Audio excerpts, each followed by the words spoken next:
Hey guys, welcome to our last topic in Chapter 20 and your last topic for the entire semester. This is going to be a really quick topic chat here, but we're going to talk about cancer.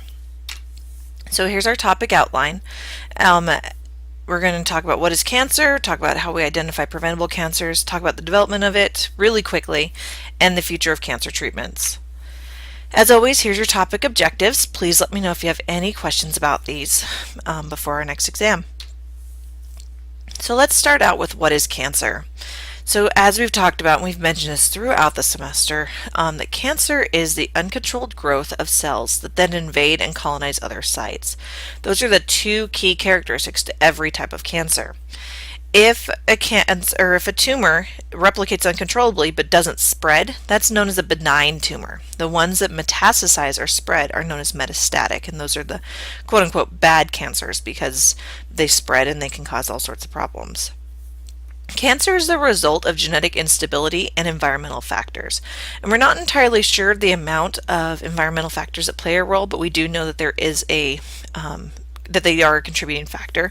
But genetic instability is the biggest key, is that even if we were to eliminate all environmental factors, because of the genetic instability that leads to these cells that arise within the body, we will never be able to completely get rid of the formation of the cancer before it starts. So let's start with talking about preventable cancers. These are the cancers that are caused by environmental factors and have a significant component to them.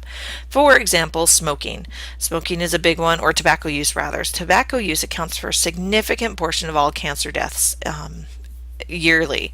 And so this is an example of one that's a preventable cancer. Another example is one that is caused by an infectious disease known as HPV, and this can cause cervical cancer and throat cancers. But it's important to know that most cancers are not a result of environmental factors. So while we can point to these and say, yeah, there they are, it's not just, we just haven't found them. It's that a lot of our cancers come from internal issues, not from external causes. Now, the environment may play a role in what's causing that internally, but a lot of it is internal. And epidemiology helps us identify the differences between these because by looking at any kind of rate or any kind of rise in disease rate above endemic levels. So if it's average for 1% of the population come down with pancreatic cancer, but there's a pocket of people who have 50% of the population has pancreatic cancer, there's probably something going on there. And that's where epidemiologists come into play and start looking for these different causes to find the links to help us minimize the risks. So let's talk about how cancer actually develops in the cell or in the body. So there's some key characteristics of cancer cells, and we've talked about these before. But the first one is the reduced reliance on external signaling. Cancer cells stop caring what their neighbors say. They're not really interested in it. They're also less likely to undergo apoptosis, which makes sense, right? Because there's two keys to developing a tumor. There has to be growth and there has to be a lack of death. And that's where you can see this on the third point, is the uncontrolled replication. Now, the cancer cells have an increased genomic mutation rate. We will see a lot of mutation within these cells. And so these cells, even though they may start as a single cell, they don't, as a tumor grows, the different cells within the tumor could have different mutations within them.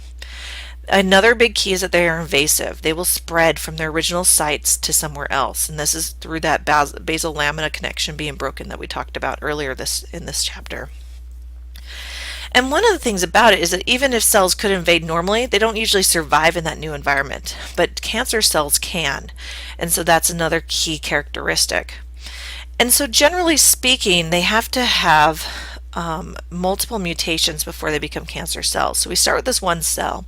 And this one cell, just because it gets the one mutation, because we talked about the replication rate error from polymerase, it's not usually just one error. Now it could be, but it's not usually. Usually it takes a long time and a lot of built up mutations within the cells to give rise to cancer. And so that's why we tend to see cancer, or why cancer tends to be an older person disease, because those cells have been around long enough to accumulate a lot more mutations. And these mutations can occur in two different types of genes that we know that are going to lead to cancer. The first is by a mutation in the oncogenes. And these genes normally are in your body, and we call them proto-oncogenes when they're not cancerous. But once they've received enough had enough mutations, they become oncogenes, which means that they're more likely to stimulate the progression towards cancer cells. Another one is tumor suppressor genes. These genes exist normally. They help prevent our cells from becoming tumors, but if they get modified, we can also see a rise and see them lead towards cancer development. So those are the two main things. And this is really brief. This one slide does not do cancer justice at all. There are entire semesters of undergraduate courses taught on how cancer works, but this is not the focus of our class. So this is the keys that I want you to understand. So let's talk a little bit about treatment. So the first key to treatment is detection. We need to detect cancer early, and the earlier we can detect it, the better. And if you think about this makes sense, because as the cells spread throughout the body, they're going to be harder and harder to track and catch. And this is really important because if you think about it, by the time the tumor becomes palpable or maybe detectable, it's going to be pretty big already as far as how many cells are involved. We're talking 10 to the 9th cells at this point. So it's really, really important that we detect early and we find ways to screen for cancers earlier, because that means our treatments can be better. Now, one of the things that we keep talking about, and even in these last slides, we've kind of treated it this way. We've treated that cancer is one type of disease, and it's really not. Cancer as a whole has a whole lot of subsets of diseases.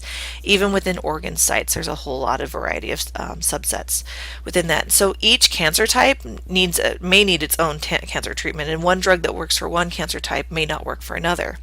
An excellent example of this is pancreatic cancer. Pancreatic cancer we don't have very many treatment options that work for it, and it's got a very poor survival rate, and that's because it is so unique, and it doesn't and the aspects that go along with treating it, from drug delivery to drug type to tumor type, all have to be what works normally for other cancer sites doesn't work there. And it can even be that there's different types of treatments that don't work between same tissue types. So one breast cancer drug may not work for another, and it may be individualized even. And so that's another aspect of it. So there's a whole lot of key components that go into this, and that's why treating cancer is as difficult as it is.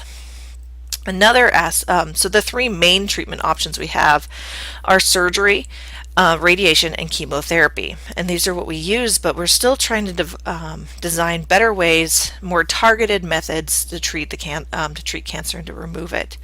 But as you hear, is that detection is really our first line. So if we can detect it better, we may be able to treat it easier without all the damaging side effects that you see. And as I said in the last slide, this whole section could use a semester of information, and so it's really doing a disservice to just do it here on this one slide, but I wanted to make sure you got that part covered from our chapter.